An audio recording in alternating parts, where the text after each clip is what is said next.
Friends, welcome to my YouTube channel. ಇವತ್ತಿನ ದಿನ ನಾವು ಎಷ್ಟೋ ಬಾರಿ ಚಪಾತಿ ಹಿಟ್ಟು ಜಾಸ್ತಿ ಕಲಸಿ ಇಟ್ಬಿಟ್ಟಿರ್ತೀವಿ. ಒಂದೊಂದ್ಸಲಿ ಚಪಾತಿ ಉಳಿದ್ಬಿಡುತ್ತೆ. ಆ ಟೈಮಲ್ಲಿ ಚಪಾತಿ ಯಾರು ತಿನ್ನೋಕ್ಕೆ ಇಷ್ಟಪಡಲ್ಲ. ಆ ಟೈಮಲ್ಲಿ ಏನು ಮಾಡಬೇಕು ಅಂತ ಅಂದ್ಕೊಂಡ್ರೆ ವೆಜ್ ರೋಲ್ ಯಾವ ರೀತಿ ಮಾಡೋದು ಅಂತ ಹೇಳ್ಕೊಡ್ತೀನಿ. ಮಿಕ್ಕಿರೋ ಚಪಾತಿನಲ್ಲಿ ವೆಜ್ ರೋಲ್ನ ಯಾವ ರೀತಿ ಮಾಡೋದು ಅಂತ ನೋಡೋಣ.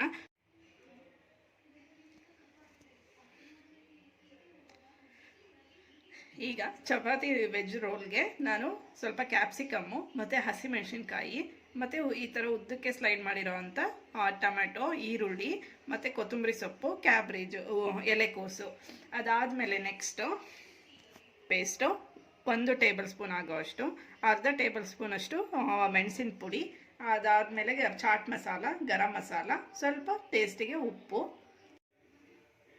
ಈಗ ನಾನು ಒಂದು ಪ್ಯಾನನ್ನು ಇಟ್ಟಿದ್ದೀನಿ. ಆ ಪ್ಯಾನಿಗೆ ಒಂದು 4 ಟೇಬಲ್ ಸ್ಪೂನ್ ಅಷ್ಟು 4 ಟೇಬಲ್ ಸ್ಪೂನ್ ಅಷ್ಟು ನಾನು ಎಣ್ಣೆನ ಹಾಕೋತಾ ಇದ್ದೀನಿ.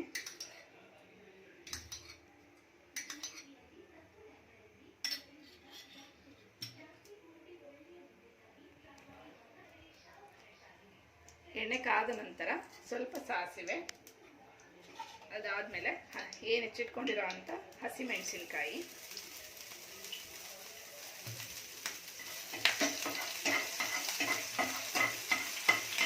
ಅದಾದಮೇಲೆ ಅರ್ಧ ಈರುಳ್ಳಿ ಹಾಕ್ಕೊಳ್ಳಿ. ಪೂರ್ತಿ ಅದು ಹಾಕೋಬೇಡಿ, ಅದು ರೋಲ್ ಮಾಡೋದಕ್ಕೂ ಸ್ವಲ್ಪ ಹಸಿದು ಹಾಕಬೇಕಾಗತ್ತೆ.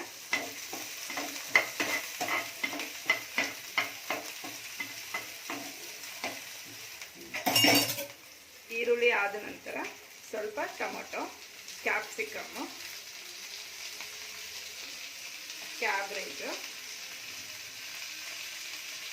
ಕೊತ್ತಂಬರಿ ಸೊಪ್ಪು ಇಷ್ಟನ್ನು ಹಾಕಿ ಈಗ ರೋಸ್ಟ್ ಮಾಡ್ಕೊಳ್ಳೋಣ.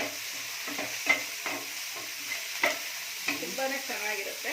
ಇದಕ್ಕೆ ಹಸಿ ಶುಂಠಿ ಬೆಳ್ಳುಳ್ಳಿ ಪೇಸ್ಟು, ಸ್ವಲ್ಪ ಗರಂ ಮಸಾಲ, ಚಾಟ್ ಮಸಾಲ ಮತ್ತು ಪೆಪ್ಪರ್ ಪೌಡರು, ಸ್ವಲ್ಪ ಉಪ್ಪು, ಇದಿಷ್ಟನ್ನು ಹಾಕ್ಕೊಂಡು ಮಿಕ್ಸ್ ಮಾಡ್ಕೊಳ್ಳೋಣ.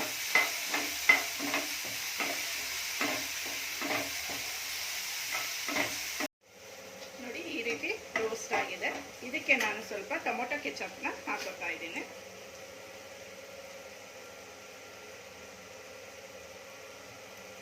ಒಂದು 2 ಟೇಬಲ್ ಸ್ಪೂನ್ ಆಗುವಷ್ಟು ಕೆಚಪ್ನ ಹಾಕೊಂಡು ಈ ರೀತಿ ಮಿಕ್ಸ್ ಮಾಡ್ಕೊಳ್ಳಿ. ಇದು ಸ್ವಲ್ಪ ಎಣ್ಣೆನಲ್ಲೇ ಫ್ರೈ ಆಗಬೇಕು. ನೋಡಿ, ಈಗ ಆಲ್ಮೋಸ್ಟ್ ಇದು ರೋಸ್ಟ್ ಆಗಿದೆ. ನಾನು ಸ್ಟವ್ನ ಆಫ್ ಮಾಡ್ಕೊಳ್ತೀನಿ.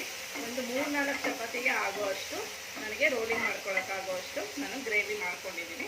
ಈಗ ಇದನ್ನು ಯಾವ ರೀತಿ ರೋಲ್ ಮಾಡೋದು ಅಂತ ನೋಡೋಣ.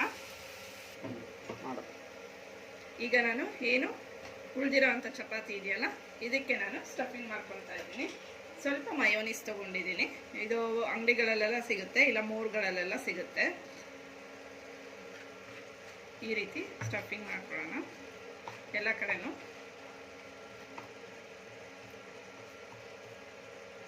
ಅದಾದಮೇಲೆ ಸ್ವಲ್ಪ ಕೆಚಪ್ಪು. ತುಂಬಾ ಟೇಸ್ಟಿಯಾಗಿರುತ್ತೆ. ಮಕ್ಕಳು ತುಂಬ ಇಷ್ಟಪಟ್ಟು ತಿಂತಾರೆ. ಆವಾಗ ಚಪಾತಿನೂ ಕೂಡ ಖಾಲಿ ಆಗುತ್ತೆ, ನಮಗೆ ಉಳಿದಿದೆ ಅನ್ನೋ ಟೆನ್ಷನ್ ಕೂಡ ಇರೋದಿಲ್ಲ. ಈಗ ನಾವೇನು ಗ್ರೇವಿ ಮಾಡಿದ್ವಲ್ಲ, ಇದನ್ನು ನಾನು ಸ್ವಲ್ಪ ಹಾಕೋತೀನಿ.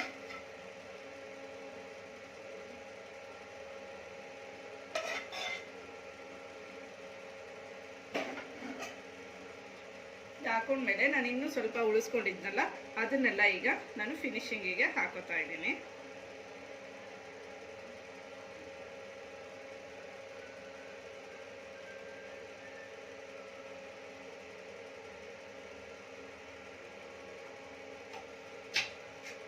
ಈಗ ಇದ್ರ ಮೇಲೆ ಸ್ವಲ್ಪ ಟೊಮೆಟೊ ಸಾಸು ಮತ್ತು ಮಯೋನೀಸು,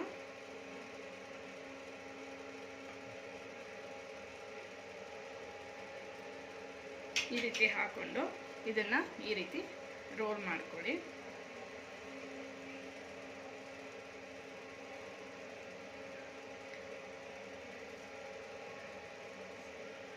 ಫೈನಲಿ ನೋಡಿ, ನಾನು ಈ ರೀತಿ ರೋಲ್ ಮಾಡಿ ಅದ್ರ ಮೇಲೆ ಸ್ವಲ್ಪ ಕೆಚಪ್ನ ನಾನು ಡಿಸೈನ್ ಮಾಡಿದ್ದೀನಿ.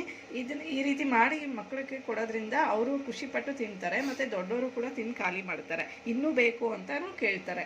ನೋಡಿ ಒಮ್ಮೆ ಮಾಡಿ ನಿಮ್ಮ ಮನೇಲೂ ಟೇಸ್ಟ್ ಹೇಗಿತ್ತು ಅಂತ ನನಗೆ ಕಮೆಂಟ್ ಮೂಲಕ ತಿಳಿಸಿ. ಹಾಗೆ ನಮ್ಮ ಚಾನಲ್ನ ಸಬ್ಸ್ಕ್ರೈಬ್ ಮಾಡಿ, ಲೈಕ್ ಮಾಡಿ, ಶೇರ್ ಮಾಡಿ. Thank you.